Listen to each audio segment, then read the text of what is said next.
शिल्पी घर के काम से फ्री होती तो बोर होती, जिसके बाद उसने घर में ही दुकान खोलने की सोची। अरे ये इतने सारे कपड़े, अरे बहू क्या करेगी इनका? माँ जी, मैं घर में बोर होती हूँ तो सोचा सामने के कमरे में कपड़ों की दुकान खोल लूं। घर का काम भी हो जाएगा और 4 पैसों की कमाई भी। अरे वाह वाह, ये तो बहुत ही अच्छी बात है। मैं भी तेरी मदद कर दिया करूंगी। वाह माँ जी, तब तो मजा आ जाएगा। अब हम दोनों मिलकर खूब पैसे कमाया करेंगे। अब क्या था, सास बहू का काम चल पड़ा। एक दिन, अरे राकेश की माँ, सुनती हो? कहाँ चली गई? भूख के मारे पेट में चूहे कूद रहे हैं। अरे नंदिनी, कहाँ हो? भूख लग रही है। पापा कहाँ है माँ? पता नहीं बेटा, भूख लग रही है। आज तो किसी ने चाय भी नहीं पूछी। तभी सास बहू घर के अंदर ढेर सारे सामान के साथ आती हैं और वो भी हंसती हुई। अरे वाह बहू, ये तो बड़ी अच्छी मार्केट दिखाई तूने। बड़ा ही सस्ता सामान था। हाँ माँ जी, और ये सामान हम डबल पैसों में बेचेंगे, मजा आ जाएगा। अरे बहू, भूख लग रही है, कुछ खाने को दे दे। माँ क्या बात है, आज किसी ने पापा को चाय भी नहीं दी? अरे बेटा, अब 40 साल में तेरे पापा ने क्या चाय बनाना भी नहीं सीखा? अरे बेटा रहने दे अब इस बहस को। तुम लोगों ने वैसे बनाया क्या है? बहू परेशान हो जाती है और सास को अकेले में लेकर जाती है। माँ जी, आज तो हम लोगों ने खाना ही नहीं बनाया। अरे बेटा, बाहर के छोले भटूरों से पेट इतना भर गया कि याद ही नहीं रहा कि घर में ये लोग भी हैं खाना खाने के लिए। अब क्या किया जाए? तभी घर में एक महिला आती है। जी, वो सुना है आप लोगों की यहाँ साड़ी बिकती है, जरा दिखाएंगे क्या?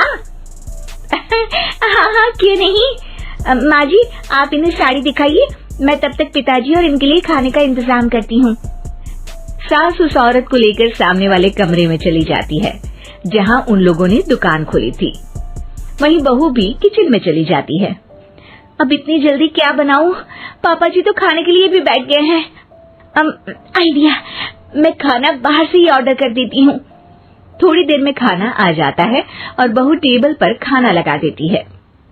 हे भगवान, कितनी कड़वी दाल बनाई है बेटा। नहीं पिताजी, वो क्या बात है नंदिनी, रोटी तो चबाई ही नहीं जा रही है, लग रहा है रबड़ खा रहा हूँ। एक तो इतने महंगे होटल से खाना मंगवाया और वो भी इन लोगों को पसंद नहीं आया। तभी सास नोट गिनती हुई बाहर आती है। वाह माँ जी, बड़ी कमाई हुई लगती है। हाँ, मैंने वो 2000 वाली साड़ी 3000 में बेच दी। अरे वाह माँ जी। दोनों सास बहू बहुत खुश हो जाती हैं। मेरे पेट में ना बेटा जोर का दर्द हो रहा है। अरे माँ, क्या हुआ? पेट में दर्द? बाहर का कुछ खाया था क्या? मैदा तो नहीं खा लिया? मैंने छोले भटूरे खाए थे। माँ क्यों खाए? आपको तो पता है कि आपको मैदा सूट नहीं करता। चलिए माँ को डॉक्टर के पास ले जाते हैं। तभी अंदर से पापा की आवाज आती है। हे भगवान, मेरा तो पेट खराब हो गया। सब पिताजी के पास जाते हैं। पिताजी, आपको क्या हुआ? खाना बासी था शायद। अरे पिताजी, नंदिनी जानती है कि बासी खाने से आपकी तबीयत खराब हो जाती है, तो वो ऐसा क्यों देगी, है ना नंदिनी? वो खाना मैंने बाहर से ऑर्डर किया था। मैं और माँ दुकान का सामान लेने गए थे, इसलिए खाना नहीं बना पाए। क्या नंदिनी, दुकान के चक्कर में तुमने तो सारे घर का हाल बिगाड़ रखा है। चलो अब माँ और पापा को लेकर अस्पताल चलते हैं। अस्पताल में जाने पर डॉक्टर कहते हैं, हाँ, इन दोनों को तो एक दिन के लिए एडमिट करना पड़ेगा। क्या? क्यों? पेट ही तो खराब है ना। हाँ, तो घर ले जाइए ना, अगर लग रहा है कि कोई बड़ी बात नहीं है और हम सिर्फ पैसा कमाने के लिए इन लोगों को एडमिट कर रहे हैं। नर्स, जरा इन लोगों को बिल तो दे देना।